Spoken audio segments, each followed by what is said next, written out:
भाई बहन के अटूट प्रेम का पर्व रक्षाबंधन है। आज देश प्रदेश में हर्षोल्लास के साथ राखी का पर्व मनाया जा रहा है। बहनें भाइयों की कलाई पर राखी बांधकर उनकी दीर्घायु की कामना कर रही है। सरहद और ड्यूटी पर तैनात फौजी भाइयों को भी बहनों ने राखी बांधी।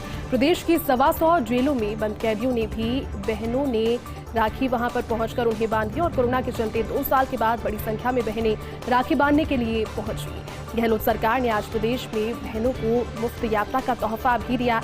राखी पर राजस्थान रोडवेज बसों में मुफ्त परिवहन का तोहफा आज मिला है और पूरा दिन भर आज मुफ्त परिवहन का लाभ महिलाओं ने और बालिकाओं ने उठाया, क्योंकि एक तोहफा, एक सौगात राखी के इस पर्व पर अपने भाइयों तक पहुंचने के लिए, अपने गंतव्य तक पहुंचने के लिए बिना किसी शुल्क को दिए ये एक सौगात मुख्यमंत्री अशोक गहलोत की ओर से आज के दिन के लिए विशेष तौर पर दी गई है। मिठाइयों से लेकर अगर गिफ्ट कॉर्नर तक की बात करें और राखियों की दुकानों की बात करें तो भारी भीड़ वहां पर नजर आई।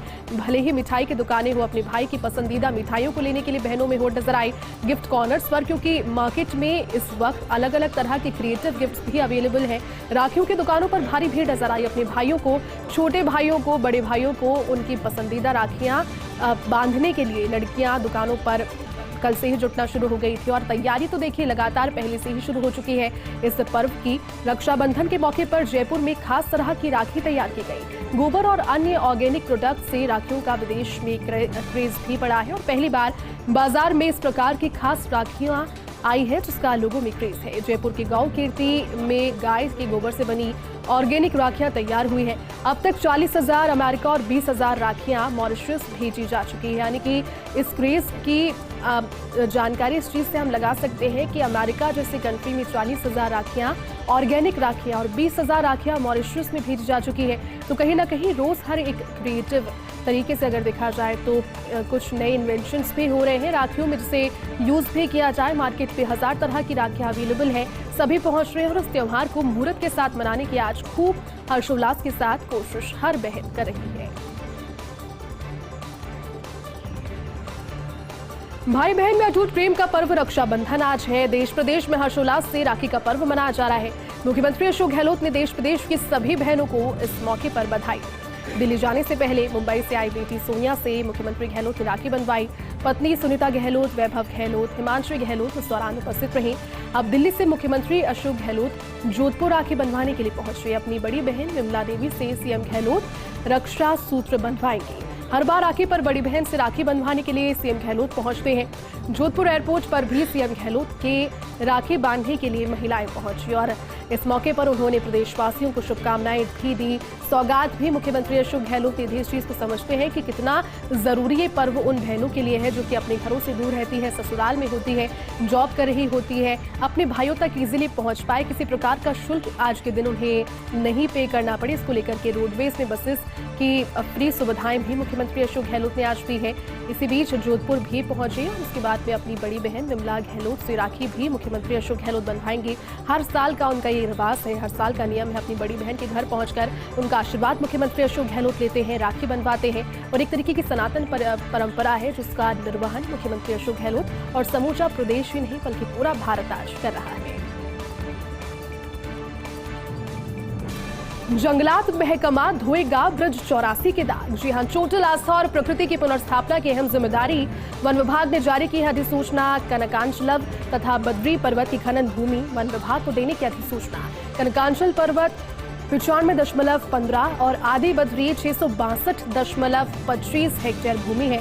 खनन लीजों को समाप्त कर भूमि वन विभाग को देने की अधिसूचना जारी हुई है। PCCF HoFF doctor GN Pande के नेतृत्व में खनन भूमि की फिजा बदलेगी। अब इस फिजा को बदलने की तैयारी किस तरह से होगी? इस तरह से होगी कि कुल 757.40 हेक्टेयर क्षेत्र में सघन वृक्षारोपण किया जाएगा। वृक्षारोपण पहली कड़ी अपने दागों को धोने के लिए वन विभाग ने 1 दशक की योजना पर कार्य भी शुरू कर दिया है, क्योंकि वृक्षारोपण एक लंबा विजन होता है। वृक्षों के उगने से लेकर वहां पर हरियाली डेवलप होने तक 1 दशक की योजना पर कार्य वन विभाग ने शुरू कर दिया है। खनन, चूना या कोयला जलाना, वन उपज संग्रह, कृषि, इसके अलावा भवन निर्माण, पशुपालन भी प्रतिबंधित रहेगा। तो ये तमाम जो कवायद है वो की जा रही है। एक बार फिर से जंगलात महकमा ब्रज 84 के दागों को किस तरह से धोएगा? पहली कड़ी, पहला चरण वृक्षारोपण को लेकर सघन वृक्षारोपण अभियान वन विभाग चलाने वाला है। इसको लेकर के 1 दशक का जो विजन है वो भी तैयार कर लिया गया। पूर्वी राजस्थान नहर परियोजना ईआरसीपी का काम केंद्र ने रोका। राज्य के 13 जिलों में 3.5 करोड़ लोगों को फायदा पहुंचाने वाली इस योजना 3 नदियों से जोड़कर साकार होगी पूर्वी राजस्थान नहर परियोजना। इस परियोजना पर पड़ोसी राज्य मध्य प्रदेश को कुछ ऐतराज भी आया है, क्योंकि दोनों राज्यों के मुख्यमंत्रियों के बीच बातचीत के बाद गतिरोध दूर हो सकता है। राजस्थान के मुख्यमंत्री अशोक गहलोत ने इसका खुलासा किया है, क्योंकि लगातार देखिए मंशा यही रही है, महत्वाकांक्षी है 13 जिलों में पानी की आपूर्ति किसी प्रकार से बाधित ना हो, और अगर ERCP लागू होता है तो 13 जिलों में पानी की जो समस्या है उससे काफी हद तक निजात मिलेगा। इस चीज को भलीभांति मुख्यमंत्री अशोक गहलोत समझते हैं। कई दफा केंद्र के सामने इस विचारधारा को रखने की कोशिश भी की है, लेकिन कहीं ना कहीं ये कहा जा रहा है कि जितना बजट केंद्र देना केंद्र को था, उतना उसके कंपैरिजन में बजट अब तक नहीं मिल रहा है। राजस्थान मध्य प्रदेश अंतर्राज्य जल नियंत्रण बोर्ड की बैठक में इसके बीच में सहमति भी बनी। 2005 में बोर्ड की 13वीं बैठक में सहमति बनी और उसके अनुरूप ही ERCP है। मध्य प्रदेश के मुख्यमंत्री शिवराज सिंह चौहान के सामने ये स्पष्ट सब कुछ कर दिया गया है और इस मुद्दे पर जल्द ही दोनों मुख्यमंत्रियों के बीच में एक उच्च स्तरीय बैठक भी होगी। आशा यही करते हैं कि जो उच्च स्तरीय बैठक होगी इसमें ERCP के रास्ते और खुलेंगे, क्योंकि फर्स्ट इंडिया की कवायद यही है कि 13 जिलों को पानी की आपूर्ति बिना किसी बाधा के मिल पाए, जिससे पानी का जो संकट है, जल का संकट विशेष तौर पर इन 13 जिलों के लिए वो खत्म हो पाए। गौवंश पर लंपी स्किन डिजीज का कहर। लंपी स्किन डिजीज से अब तक 14,045 पशुओं की मौत हो गई है। राज्य में संक्रमित पशुओं का आंकड़ा भी 3,10,460 पर पहुंच गया है। 2,68,649 पशुओं का उपचार इस दौरान हुआ। 1,19,260 इससे रिकवर भी हुए, जो कि राहत भरी बात। सभी में श्रीगंगानगर में सर्वाधिक 2,752 पशुओं की मौत हुई है। बाड़मेर की अगर बात करें तो 1,657 पशुओं की मौत हुई है। नागौर में 1,869 पशुओं की अब तक मौत हो गई है। जोधपुर में 1,691, बीकानेर में 1,231 और जालौर में 1,225 गौवंश अब तक इस बीमारी के चलते मारे गए। अब प्रदेश में 23 जिलों में लंपी स्किन डिजीज फैल गई है। गौवंशों के अंदर इसको लेकर के पशुपालक भी चिंतित हैं। बांसवाड़ा, राजसमंद, डूंगरपुर, प्रतापगढ़ में एक भी मौत नहीं हुई, राहत की बात।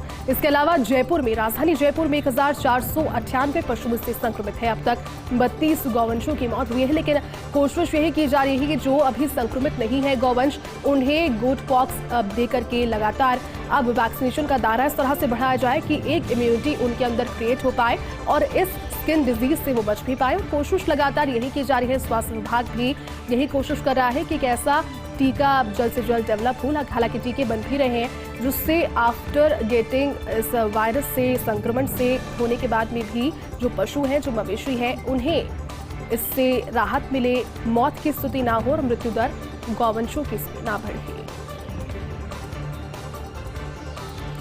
16 बाघों के कुनबे की राजमाता ST2 की जीजी मिश्रा।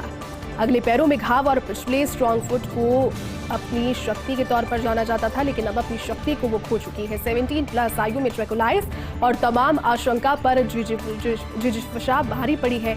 एनक्लोजर में रिकवर, हालांकि अभी उनका जो पीरियड है वो जारी है। हालांकि ये साफ दिख रहा है कि अपने जीवन के अंतिम पड़ाव पर है, क्योंकि आयु भी 17+ है, 17+ आयु अभी तक हो चुकी है। TRN वीना, इसके अलावा DCF देवेंद्र जगावत और टीम लगातार मॉनिटरिंग उनकी हेल्थ की कर रही है। जुलाई 2008 में सरिस्का में आई थी।